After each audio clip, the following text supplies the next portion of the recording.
Welcome to my top 50 songs of 2024 list. This is the most difficult list I've ever had to make in terms of like top songs of the year list since I started doing content creation. There was so much good music this year. We're going to go through my entire top 50 from 50 all the way to my song of the year at number 1. If you're watching this on YouTube, there will be a full unedited VOD on my Patreon of us listening to the music as well. So if you want to check that out, but let's do it. Coming in at number 50 is an artist that I think is overall really consistent. It feels so breezy. It's a beautiful song. And yeah, that chorus rips. It's Beaches by Biba Doobie.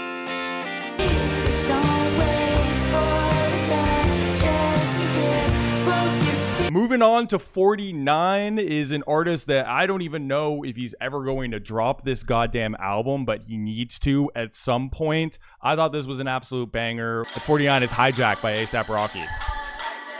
This a hijack. Why your nigga flexing like he me ain't even. At 48 is an up-and-coming band. I really loved this album. You're going to see it. I'm going to spoil it right now. You're going to see it in my top 50 albums of the year. But this track in specific really stood out to me. I love this sort of instrumentation, and it's not commonly found in indie rock bands, especially of this size. 48's Ghost by Honeyglaze.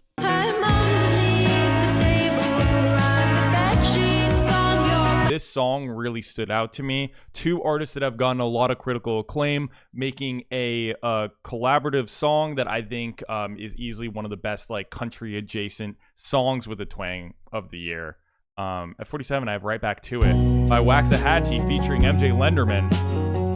Coming in at 46, one of the biggest artists in the world. You know, I haven't been loving his music as of late, but this song in particular and this single, hopefully it's going to be involved in his next record, Una Velita.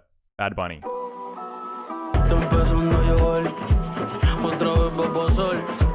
Loved this band for a really long time, so I'm very happy that they're getting the critical acclaim that I feel like they deserve right now. It's Loud Bark by Manic Pussy.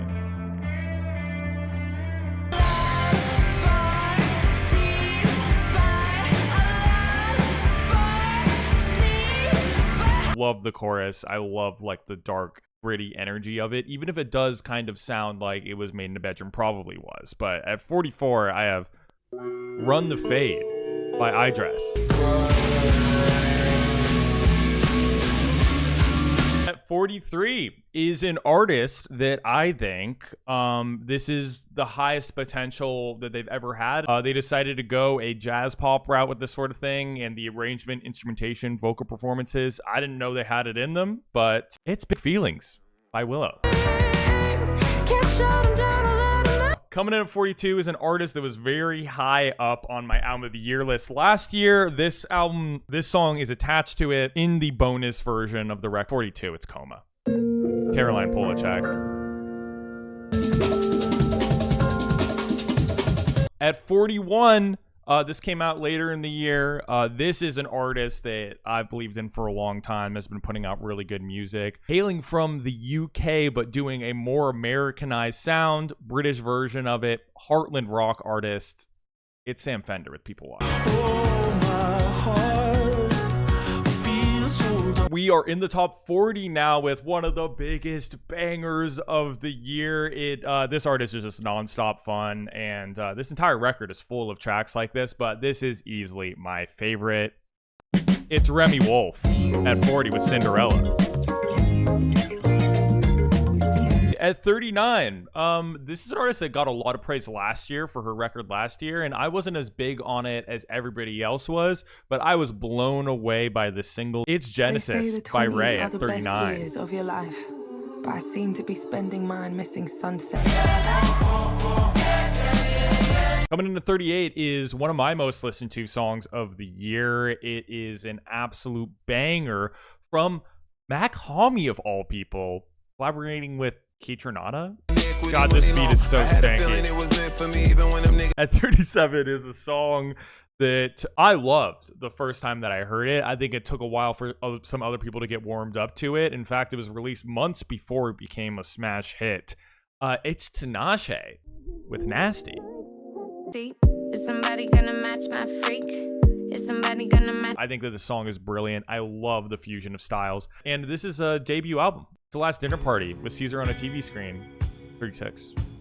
And I'm falling like 35 is a more low-key song. I just think it is so gorgeous, and the way that the Marias do this sort of sound, I think with their songwriting and the ambiance that they bring, even regardless of whether it's sleepy or not, who fucking cares? It's so pretty. At 35 is No One Noticed, the Marias. Coming in at 35 is a Pop Princess with an album that I thought was overall pretty decent, but nothing really for me on this album came anywhere close to how good I think that this song is. I think it's one of the best songs of her career. It's by Ariana Grande. this ain't the first time I've been hostage to these 33, another up-and-coming indie rock band, and I just think that this song has such a great sound to it. This entire record is really good, but for me, this was the standout. Where We've Been by Freako.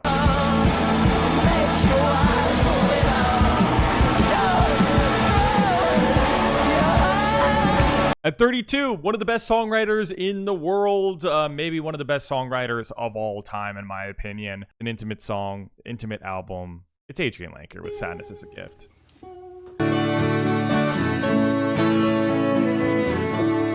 Moving on to 31, we're changing pace in a serious way.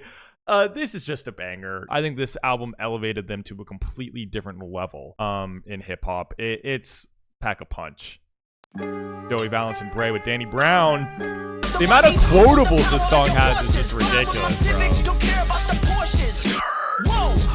What do we have at 30? We have, oh my God. Okay, this is an artist I've believed in for a very long time. I am so happy that they are getting a lot of praise for this record. God damn, the energy that this song brings. I could not stop listening to it this summer. It's Never Need Me, Rachel Chinariri. This was my song this summer. This is the one I listened to the most. Everybody loves this band. I think anyone who listens to post-punk, indie rock loves this band. And honestly, I was expecting this song to end up higher on my list, but the fact that it kept moving down is just a testament to how great the music was this year. It's Starburster, Fontaine's DC. I kind of wish the rest of the album sounded a little bit more like this song, to be honest.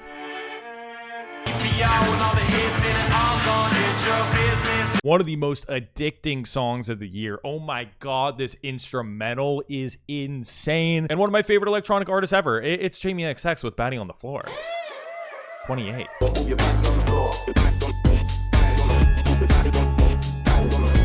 I had trouble picking a singular song off of this. I just think that a lot of these songs are really important in the aspect or in the context of the record, and it felt weird to take them out of it, but I needed to have one of those songs on here. It's Holy Holy, Jordy Grieve, 27.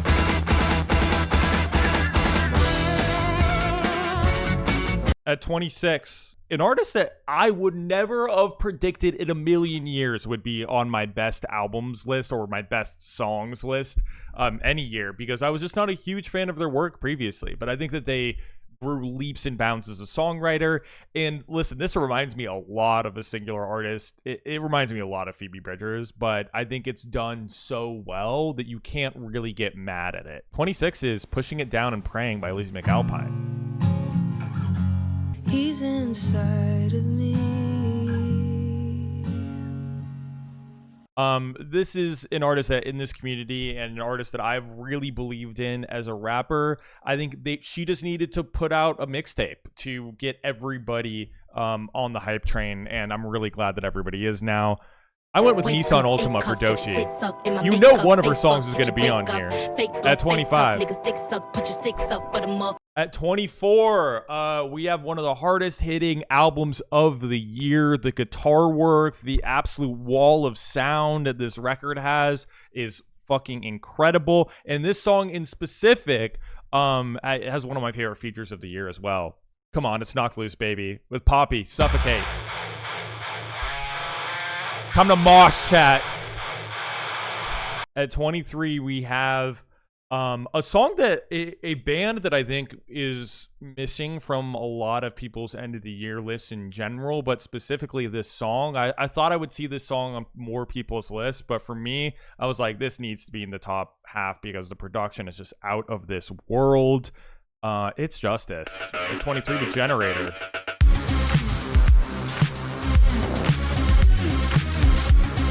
At 22, we have one of the most heartbreaking, prettiest songs, beautiful vocal performance, the arrangement's gorgeous, everything about this firing on all cylinders. And I love how dramatic it feels, so that you can feel the weight of this track.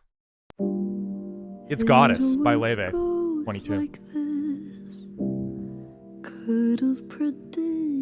At 21, we just have it's a banger. It's a banger, and it's a punk band that has been absolutely killing it lately. Ended up not being a massive fan of this record, but this song stuck out to me like crazy. What a song, bro. Oh my god, the energy. It's Gift Horse by Idols.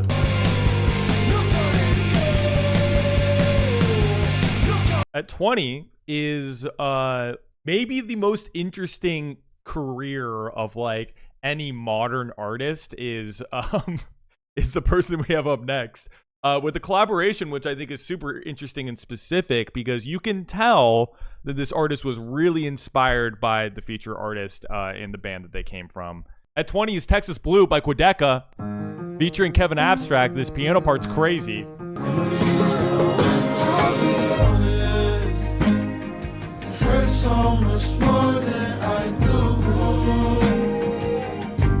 And 19 is an album that I think ultimately let me down, even if it was solid. But this single, I think, was really hard to live up to regardless. I love the industrial sound of it. You know who it is. It's Broken Man by St. Vincent. Nail yourself back to me. Coming in at 18 is a song off of an album that I think you could have put like so many different songs on here. I think that part of the appeal of this record for me is how individual this person's sound is in an indie scene that I think is really oversaturated right now. And oh my god, does his sound stick out like a sore thumb in the best way. But this song in specific, god damn, I mean, it's just crazy. The guitar work, the sound.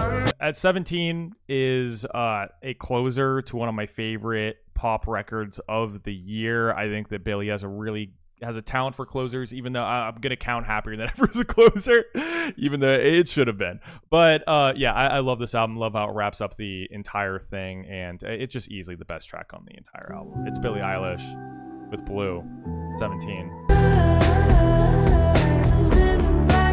At 16, we have an artist that is becoming one of my favorites currently, has been for a little bit, but especially this record and her last one. I do wish this album was a little bit more focused on the songwriting, but I think this song in particular, the arrangement is beautiful. And yeah, it just is one of my favorite singer-songwriter tracks of the entire year. It's Clairo with Nomad. 16. It's so pretty. It's so pretty. At 15, I would say, and arguably, one of the best singer-songwriters of all time, one of the best indie folk artists to ever walk this planet. And yeah, this EP that this song comes from is definitely one of the best EPs of the year. Nobody can do Bon Iver's sound like Bon Iver, no matter how many times people try to replicate it. It's Speyside. At 15. Mr. Vernon. At 14, one of the best producers in the world. I think for me, this is the song that just happened to stick with me the most, but there are so many different songs you could throw in here. The way that he fuses all the different textures and sounds and samples on this album, and this song in particular, I think is just pure genius. It's JPEG Mafia. At 14 with Either On or Off the Drugs. Number 13 is easily the most slept on song on this list. I don't think it seems to be on anybody else's list. Maybe it's because it came out towards the beginning of the year and it's a single, isn't on an album yet. I don't know if it's going to be, but listen, it's one of the best bands in the experimental rock scene, in the post-punk, whatever you want to call. Squid at 13 with Fugue. Bin Song.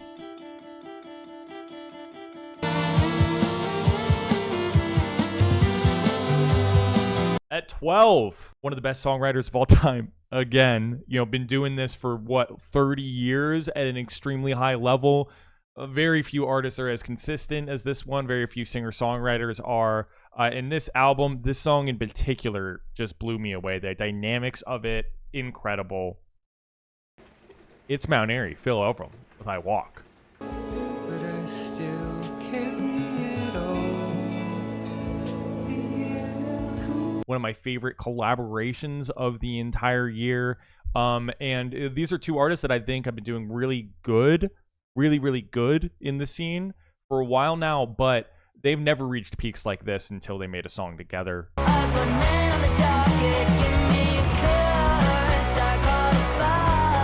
At number 10 is one of my favorite bands of all time.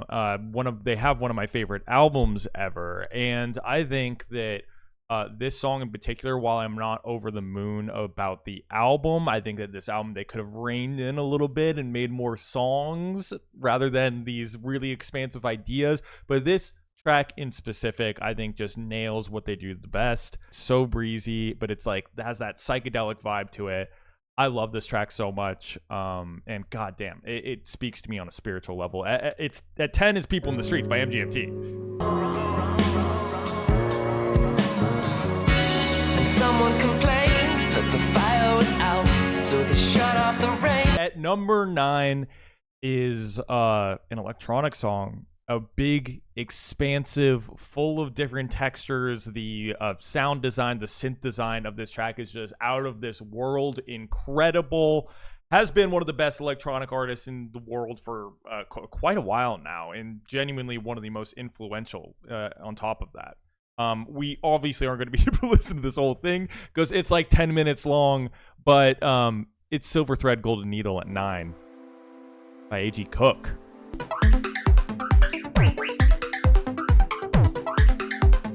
Number 8, this year in specific, I think it's been a really good year for this artist in particular, even though they had their album that got massive this year actually came out last year. It was pretty high up on my albums of the year list, but I think this might be the best song that she's ever written, to be perfectly honest. And the bridge might be my favorite bridge of the year as well. So come on, it's Good Luck Babe. Chapel Roan, you knew it was going to be in here.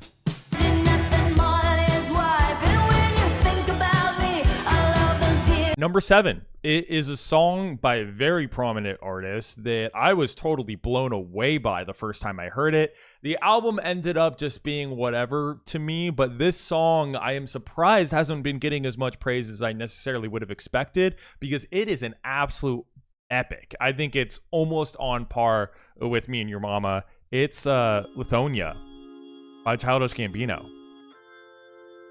Over-medicated. If I wasn't limiting myself to one artist per placement, I think this artist would have multiple songs in the top 10. That's how good this record is. I decided to go with the closer, though, even though there was a lot of choices that I could have been totally comfortable putting at the number 6 spot. But I just felt like this closer moved me so much. And number 6 is Magdalena Bay.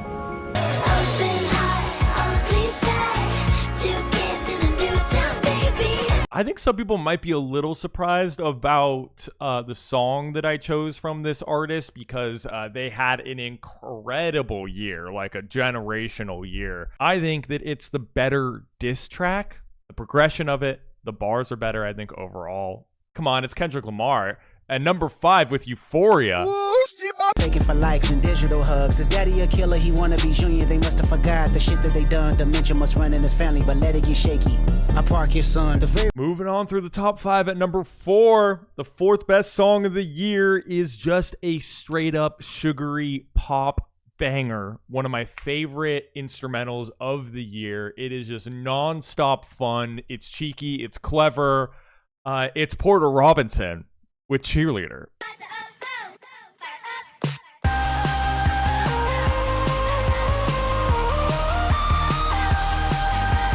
And number 3 is, listen, this is an artist. This is a visionary, has been since the very beginning of her career, constantly pushing things forward. I am looking forward to this album the most next year out of any album that's being released.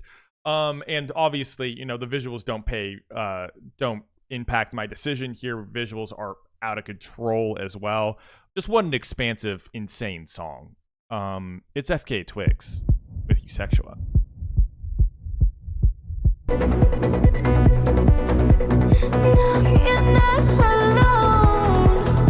Time to get to the top two songs of the year. Honestly, it was hard for me to choose between these two songs because they are completely different, right? They are completely different, scratch a completely different itch, or attempting insanely different things, right? But yeah, no, this song blew me away when I listened to it on stream. I am a sucker for a wall of sound. I'm a sucker for an epic. I'm a sucker for a huge, gigantic climax.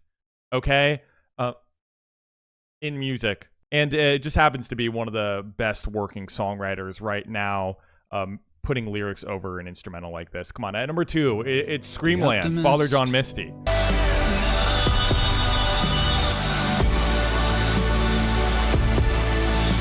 Number 1, the best song of 2024, in my opinion, honestly, I think is undeniable. I really think that if this isn't at least your top 5, you've lost your marbles, because there isn't another song like this. There really isn't another song that was created in this manner.